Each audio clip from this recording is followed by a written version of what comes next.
بيبدأ فيلمنا ببنت صغيرة اسمها ليديا، وبنشوفها وهي صاحية من النوم وبتسأل مامتها وبتقول لها ماما انت رايحة فين بدري كده؟ وبترد عليها مامتها بكل هدوء وبتقول لها المد بيعلى، لازم اتحرك دلوقتي، نام انتي وما تصحيش اخوكي ثاديوس. وساعتها بتطلب ليديا من مامتها تروح معاها وبتقول لها انا قريت كل مذكراتك ومستعدة اساعدك. فبتبتسم مامتها وبتقول لها ان في حاجات ما بنتعلمهاش بالورقة والقلم ولازم نحسها بروحنا وقلبنا، وبتوعدها انها لما ترجع هتعلمها كل حاجة وبتسيبها وبتمشي. وبعدها بنشوف ليديا وهي واقفة على شط بحر مليان ضباب، وبتغمض ليديا عينيها وبتفتكر كلام مامتها وهي بتقول بالروح والقلب، وبتعمل حركات بايديها وكأنها بتتمرن على طقوس معينة. وفي اللحظة دي بيظهر اخوها ثاديوس من فوق الصخور وبينادي عليها وبيحذرها ان المكان ده خطر، وبتبعد ليديا عن الشط بسرعة وبتروح لثاديوس اللي بيقول لها لو جدتنا عرفت انك كنت بتلعبي هنا هتعملك بطاطس محمرة. وبعدها ثاديوس وليديا بيلموا الخرفان وبياخدوا القط كريتر وبيرجعوا على البيت، وبمجرد ما بيوصلوا بترحب بيهم جدتهم استر. وبعد شوية بنشوف ثاديوس وليديا قاعدين مع جدتهم على العشاء، وساعتها الجدة بتسأل ليديا وبتقول لها نفسك تطلعي ايه لما تكبري يا حبيبتي؟ فبترد عليها ليديا بحماس وبتقول لها انا عايزة اروح مرصد الملوز عشان اطلع عالمة فلك زي ماما. فبتتعصب الجدة وبتقول لها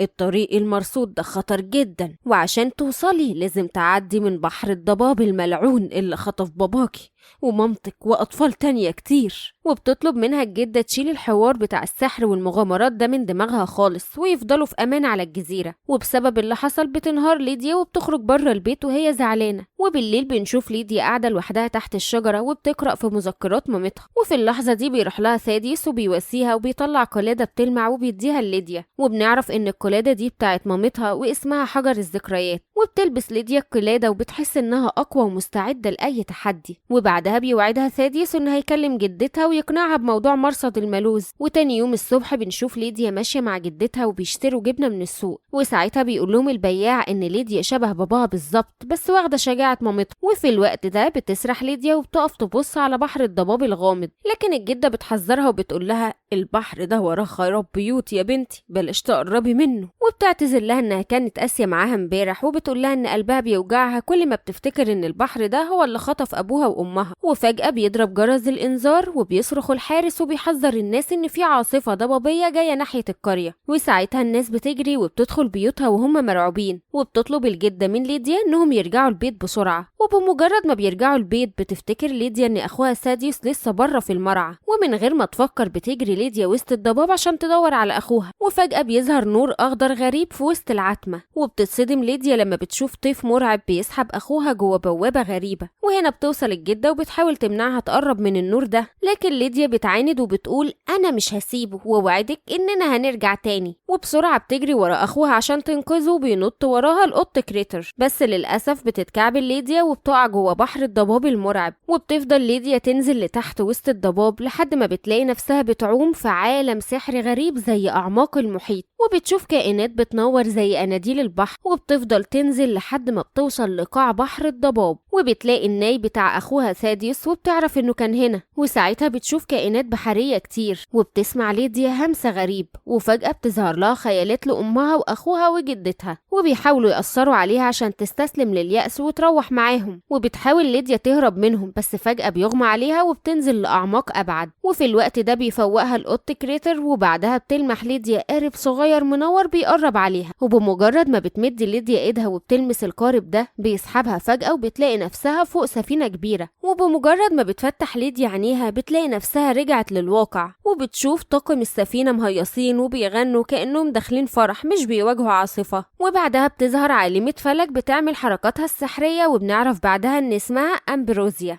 وبتطير أمبروزيا قوارب صغيرة وبتبعتها جوه الضباب عشان تنقذ أي حد تايه جوه الضباب. وبتستخبى ليديا ورا البراميل وهي خايفة، بس يا فرحة ما تمت بيشوفها ولد صغير. وبنعرف بعدها إنه ابن قبطان السفينة واسمه لوكاس، وبينده لوكاس على طاقم السفينة وبيقول لهم إنه لقى بنت صغيرة. وساعتها بيتدخل قبطان السفينة الكابتن تشاديو وبيطمن ليديا وبيقول لها انت مين يا شاطرة وجيتي هنا ازاي؟ فبتقول له اسمي ليديا من مدينة سيليا. وبتسأله بلهفة لو شافوا أخوها ثاديوس، فبتقول لها أمبروزيا إنهم ملقوش أطفال تانية غيرها. وبعد شوية بنشوف ليديا قاعدة مع القبطان تشاديو وعالمة الفلك أمبروزيا، وبيقول لها تشاديو إنهم فريق إنقاذ وإن السفينة دي اسمها سفينة الدولفين، وإنهم بيبعتوا قوارب سحرية عشان ينقذوا الأطفال اللي غرقت في بحر الضباب. فبتقول لهم ليديا إن باباها كان قبطان على سفينة ضباب شبه دي بالظبط. وساعتها بيسألها الكابتن وبيقول لها اللي وقعك في بحر الضباب الملعون ده. فبتحكي له ليديا على الكائن المرعب اللي خطف أخوها قدام عينيها. وفي اللحظة دي بتقول لها أمبروزيا إن الكائن ده اسمه الساحر، وإنه بيخطف أطفال كتير وبيستخبى بيهم في قلب الضباب، وإنهم بيدوروا عليه بقالهم فترة طويلة. وبيطمنها الكابتن وبيوعدها إنهم هيلاقوا أخوها ثاديوس ويرجعهم لبيتهم سوا. فبتتحمس ليديا وبتعرض عليهم إنها تساعدهم بسحرها عشان يلاقوا أخوها. بس للأسف أمبروزيا بترفض وبتقول لها إنها ما بتاخدش متدربين جدد. وبيطلب الكابتن تشاديو من ليديا تستنى في أوضة ابنه لوكاس لحد ما يرسوا على حل. وفي الأوضة بيتعرف لوكاس على ليديا وبيحذرها من وحوش بحر الضباب. وساعتها بتتأكد ليديا إن جدتها كان عندها حق لما حذرتها من بحر الضباب.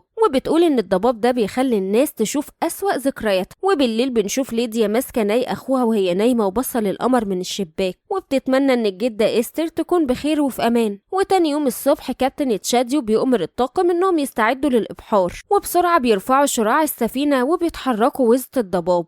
وفي الوقت ده بيظهر حوت ضخم طاير وسط الضباب، وبتقف ليديا وهي منبهرة من اللي بيحصل. وساعتها بيقول لها لوكاس انت واقفة متنحة كده ليه؟ تعالي وساعديني. وبعد كده بنشوف ليديا وهي بتقلد حركات أمبروزيا، وبتطلب من أمبروزيا انها تعلمها علم النجوم او تديها كتاب تقرأه. لكن أمبروزيا بتحرجها وبتقول لها روحي العبي مع لوكاس يا شاطرة. وفي اللحظة دي بتطلع ليديا حجر الذكريات بتاع مامتها عشان تقنع أمبروزيا. ولما أمبروزيا بتشوف الحجر بتنبهر وبتسأل ليديا لو كانت امها دخلتها الخزينه قبل كده. فبتقول لها ليديا انا معرفش يعني ايه خزينه. وبعدها بنشوف أمبروزيا وهي قاعده مع ليديا وبتفتح لها خزينه الذكريات. وفجاه بيدخلوا هما الاتنين لمكان سحري مليان نجوم بتلمع. ووقتها بنكتشف ان المكان ده هو الخزينه، والنجوم دي عباره عن ذكريات مامة ليديا. وبتقول أمبروزيا لليديا الساحر لازم يتنازل عن ذكرى من ذكرياته عشان الخزينه تديله قوه سحريه. وفي الوقت ده بتسرح ليديا مع ذكريات مامتها. وفجأة بتفوقها أمبروزيا وبتقول لها إنها ممكن تغرق في الذكريات زي بحر الضباب بالظبط. وبتطلب منها تستخدم حجر الذكريات وتركز بروحها وقلبها، مش مجرد حركات بالإيد وخلاص. وبتحاول ليديا تركز وترمي التعويذة، لكن أمبروزيا بتقول لها إن قوة إرادته ضعيفة وإنها بتضيع وقتها. وبعدها بيرجعوا لعالم الواقع، وبتقول أمبروزيا لليديا إنها لازم تنزل في ميناء سيليا وترجع لبيتها، وبتعرفها إنهم هيدوروا على أخوها وباقي الأطفال. وفي وقت الغروب بنشوف لوكاس وهو طالع عينه في نظافة السفينة لوحده. وبمجرد ما بتخرج ليديا بيستلمها لوكاس تريقة وبيقول لها إنهم بيرموا الكسلانين في البحر. فبتخاف ليديا وبتمسك مقشة وبتنزل مسح وتنظيف في السفينة عشان تثبت نفسها. وساعتها بيعجب الطاقم بشطارتها وبيقولوا لوكاس شكلك كده انت اللي هتنزل في سيليا وهتفضل ليديا معانا. وبالليل بتروح ليديا للكابتن تشاديو وبتطلب منه انها تشتغل مساعدة في السفينة،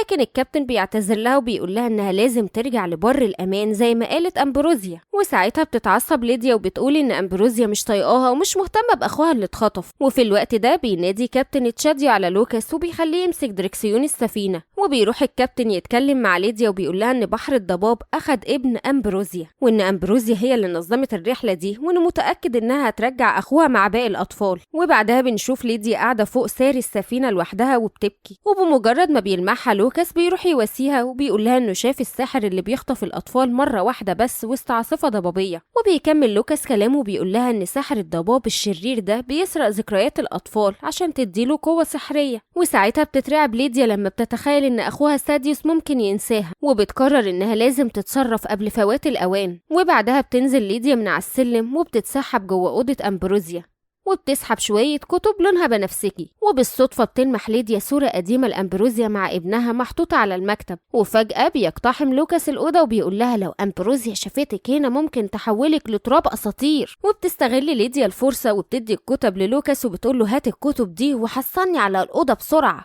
وبعدها بيدخل لوكاس أوضته وبيلاقي ليديا قاعدة بترسم دايرة سحرية غريبة على الأرض. فبينصدم لوكاس وبيقول لها انت تعرفي ايه في علم الفلك، وبيحذرها من اللي بتعمله وبيقول لها ان دي كارثه ممكن السحر ده يحولها لضفدع ملزق. لكن ليديا بتطنشه وبتخطف منه الكتب وبتقول له انها لازم تعمل كده عشان تدور على اخوها. وبتفضل ليديا طول الليل تقرا في الكتب وهي مصممه تتعلم السحر. وتاني يوم الصبح بيبدا طاقم السفينه يومهم بنشاط. وفي الوقت ده بنشوف ليديا لسه قاعده في اوضه لوكاس وفاتحه كتب السحر وبتحاول تنفذ تعويذه التتبع. واول ما بتقرا ليديا التعويذه بيصحى لوكاس مفزوع وبيحاول يمنعها. وفي اللحظة دي بتنجح ليديا إنها تستدعي كلاب تتبع سحرية لونها أخضر، وفجأة بتتجمع غيوم خضرا وسط الضباب قدام السفينة، وساعتها بيفتكر كابتن تشاديو إن ده هجوم من الساحر الشرير، ولكن أمبروزيا بتقوله إن في حاجة تانية مش طبيعية. وبنرجع تاني لليديا اللي بتدي الكلاب ناي أخوها ساديوس وبتطلب منهم ينقذوه من بحر الضباب، وبعدها بتنطلق الكلاب ناحية قاع بحر الضباب، وفجأة بتتسحب السفينة وسط دوامة وبتخبط في صخرة كبيرة. في اللحظة دي بيقع لوكاس من السفينة وبيغرق في بحر الضباب، ومن غير تفكير بتربط ليديا نفسها بحبل طويل وبتنط وراه علشان تنقذه، وفعلا بتقدر ليديا توصل للوكاس على آخر لحظة. وفي قاع بحر الضباب بتلاقي الكلاب ابن أمبروزيا، ووقتها بتطلب ليديا منه يجي معاهم عشان تنقذه، بس هي فرحة ما تمت. فجأة بيظهر وحش ضخم شبه سمكة القرش وبيهجم عليهم، وفي الوقت ده طاقم السفينة بيسحبوا الحبل بسرعة عشان ينقذوا لوكاس وليديا قبل ما الوحش ياكلهم، وبتعمل أمبروزيا قوارب صغيرة وبتحدفها عشان تنقذهم. وفي اللحظة دي الحبل بيتقطع، والحزن الحظ بتقدر ليديا ولوكاس إنهم يلمسوا القوارب ويطلعوا على سطح السفينة.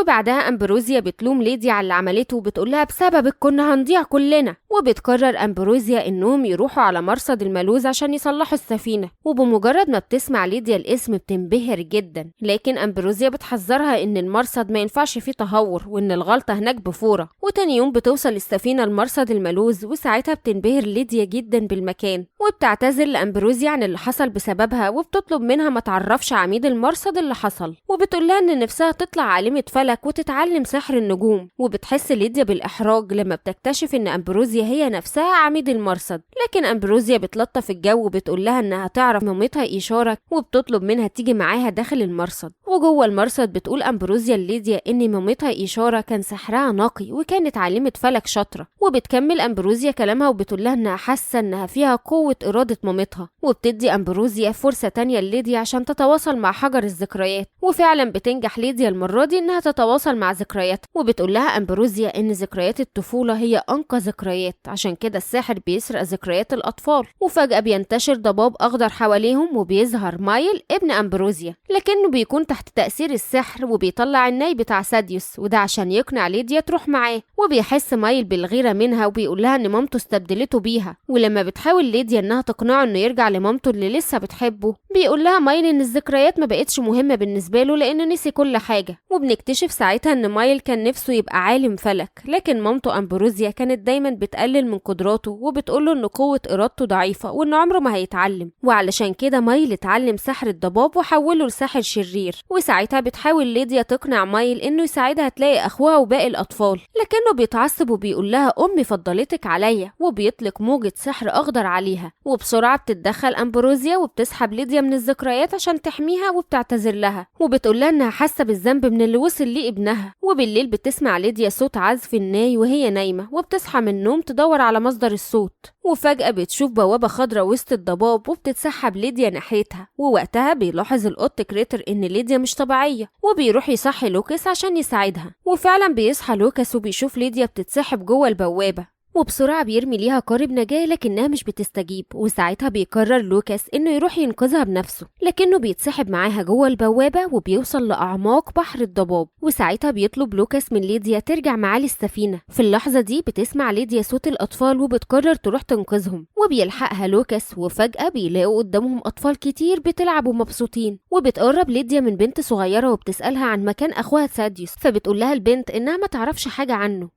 ولما بيسألها لوكاس عن مكان السحر بتقوله إنها ما تعرفش برضه. وبنعرف وقتها إن الأطفال فقدوا ذكرياتهم ونسيوا كل ماضيهم. وفجأة القط كريتر بيلمح ساديوس وبيطلع يجري عليه، وبتجري ليديا وراه وبتوصل لثاديوس وبتقوله انه لازم يمشي من هنا حالا ويرجع معاها، لكنها بتكتشف ان ثاديوس مش فاكرها ونسي كل ذكرياته وبيسيبهم وبيمشي. وبتمشي ليديا مع لوكاس وهي مصدومه ومش عارفه تتصرف ازاي. وفجاه بيظهر قدامهم مايل وبيقول لهم انتوا ليه عايزين تمشوا من هنا؟ ليه؟ المكان هنا جميل، الاطفال مبسوطين وبيعملوا اللي هم عايزينه. فبتقول له ليديا انه سرق ذكرياتهم. فبيتعصب مايل وبيقول لها ايه فايده اننا نفتكر الحاجات اللي بتضايقنا. وبيحاول مايل انه يسيطر على ليديا ولوكاس وبيبص في عينيهم عشان يسحب ذكرياتهم، لكن القط كريتر بيتدخل في الوقت المناسب وبيشتته. وفي اللحظه دي بتفوق ليديا ولوكاس وبتحاول ليديا انها تستخدم سحرها وتسيطر على مايل، وبتطلب ليديا من لوكاس انه ياخد القط ويرجع للسفينه بسرعه. وفعلا بياخد لوكاس القط وبيجري وبيوصل للقارب وبيلمسه وبيرجع للسفينه. وبيقول لوكاس لباباه ان ليديا والاطفال الأطفال في خطر، وساعتها بيتحرك الكابتن تشاديو بالسفينة عشان ينقذوا الأطفال. وبنرجع تاني للأعماق وبنشوف ليديا بعد ما مايل قدر يسيطر عليها وبدأ يسحب ذكرياتها. وفي الوقت ده بيظهر تيف إشارة مامة ليديا وبتقول لها بروحنا وقلبنا نقدر نتحكم في ذكريات، وساعتها بتستخدم ليديا حجر الذكريات وبتستجمع قوتها. وفجأة بيظهر تيف مامتها وبيقدروا يتغلبوا على مايل سوا.